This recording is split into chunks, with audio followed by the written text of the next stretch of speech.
Ahoy, my name is Benjamin, but ye may call me Captain Jam. Welcome aboard the SS Exercises in Blue, a Magic the Gathering sailing vessel, where we fly the mono blue flag and we chart a course to cross 99 separate commander seas, all while crewing the same deck. My successor was none other than Captain Cano, the mad Frenchman who sailed his vessel through 99 different split slivers of the same short story. But there be more to the sea than mere stories. The ocean depths are renowned round the globe for their monstrous terrors. Towering krakens, nightmarish leviathans, wily octopuses, and the devious sea serpents. Green hands and salty dogs alike know to fear the hull-breaker horror. But once you come to know the rest of their brethren, you'll start to thinking that they're actually pretty cute.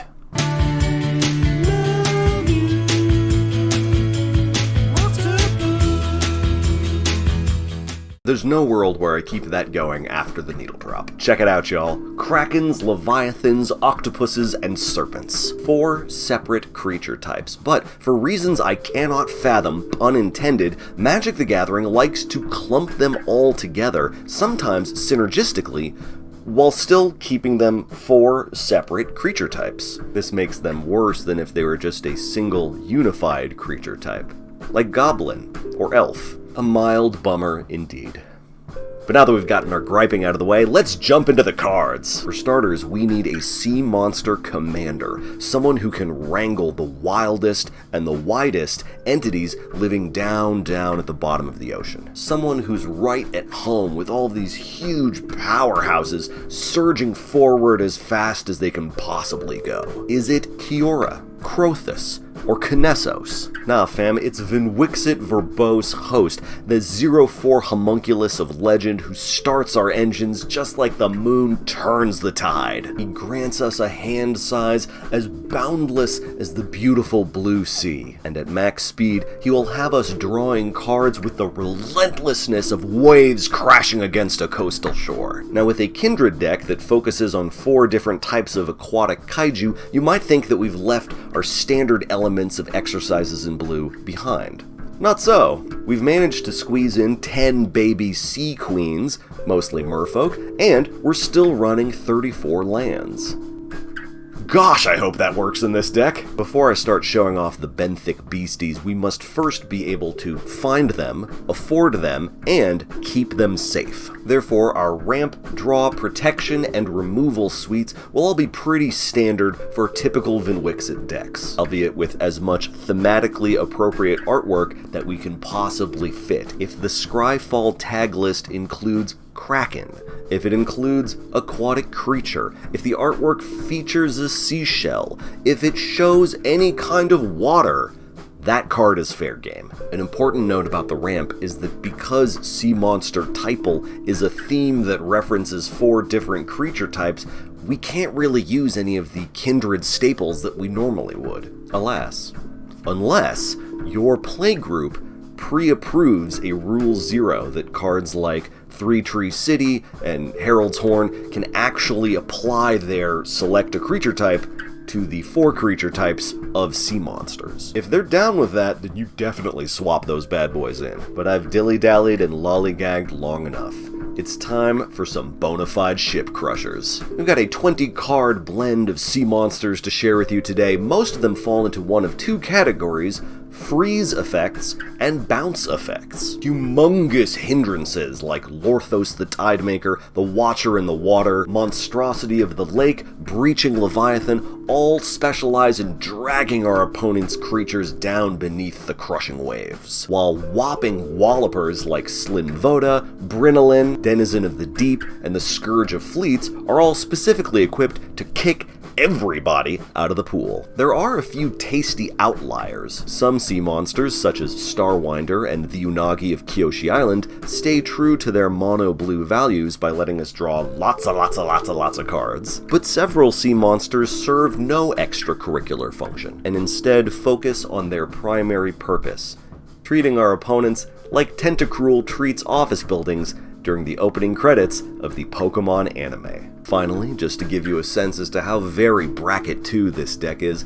we have the all-countering, all-bouncing Hullbreaker Horror, mighty powerful, not a game changer, but we also have an uncommon vanilla legend from Aether Drift itself. Folks, you've never heard of her, but I cannot deny my love for her. It is Caelorna Coral Tyrant. For all of 2 mana, you get 0 power, 5 lines of flavor text, and genuine Octobooty, Vinwixet's new best friend. Of course, the biggest drawback to using the sea monsters is that they ain't cheap dates. Maybe I'm spoiled by running a 2-mana commander all the time, but the casting cost on some of the cards I see these days is just prohibitively expensive. If you've ever looked at a Magic card and wished that you didn't have to pay so gosh darn much, then let's move right along to a commander deck with some amazing discounts, because I've compiled over 12 different mana-saving Magic card mechanics so that I can pass the savings on to you! But shit, it was 99 cents. I get copping it, washing it, about to go and get some compliments, passing up on those moccasins. Someone else has been walking in by me and grungy. This is Exercises in Blue, but we're trying something new. Today we want every single non-land card in this deck to have some kind of discount ability or cheaper alternate casting cost. Anything that will get us out of having to pay full price for it. Now, if you're worried about free cast cards, Omniscience, Fierce Guardianship, Malcolm, Braids, we're not with that. The name of the game isn't cheat, it's cheap. Let me rattle off some examples, you'll see what I mean.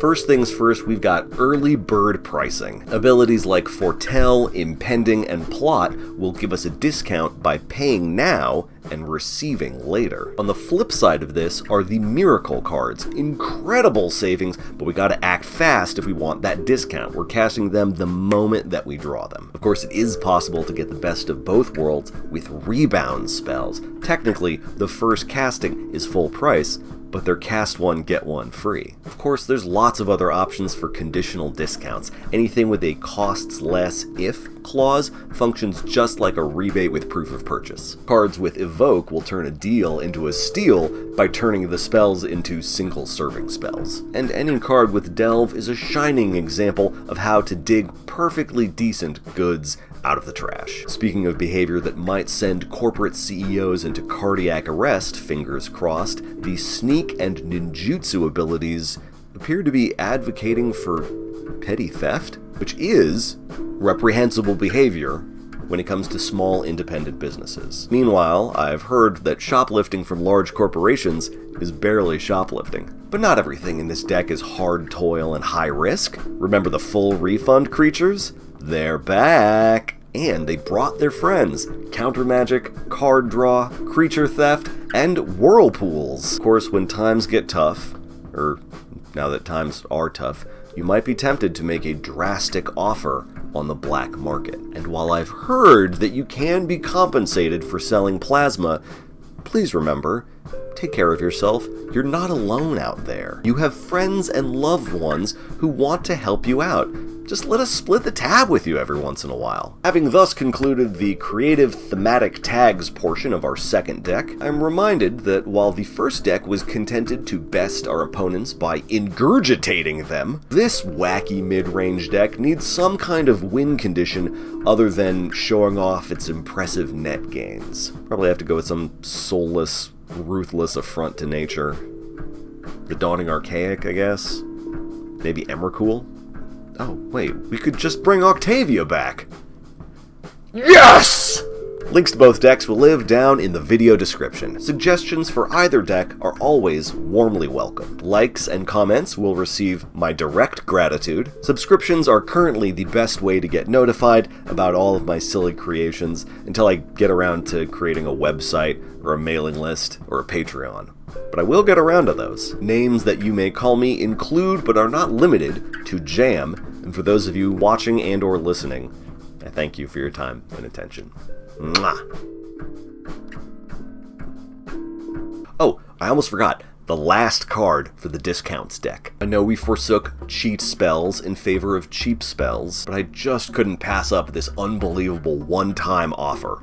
Leyline of Anticipation. It is absolutely free. You don't even need to cast it, you just start the game with it, on the battlefield already under your control. It's the best! Disclaimer, Leyline of Anticipation only begins the game on the battlefield if it's included in your opening hand, which is the hand of cards that you have after all players have taken their mulligans. Leyline of Anticipation's ability does not prohibit other players from bouncing, stealing, destroying, or exiling Leyline of Anticipation once it is already in play. Be cautious and considerate when playing Leyline of Anticipation against opponents with strong opinions about blue magic or who take it personally when you cast spells or activate abilities during other players' turns. Leyline of Anticipation does not override the abilities of Jennifer Walters, Kutzel, Myril, Dosen, Dramoka, Marisi Teferi, or any player in possession of a card with the Hate Flash Voice of Victory-esque ability. Ask your doctor if casting spells at instant speed is right for you.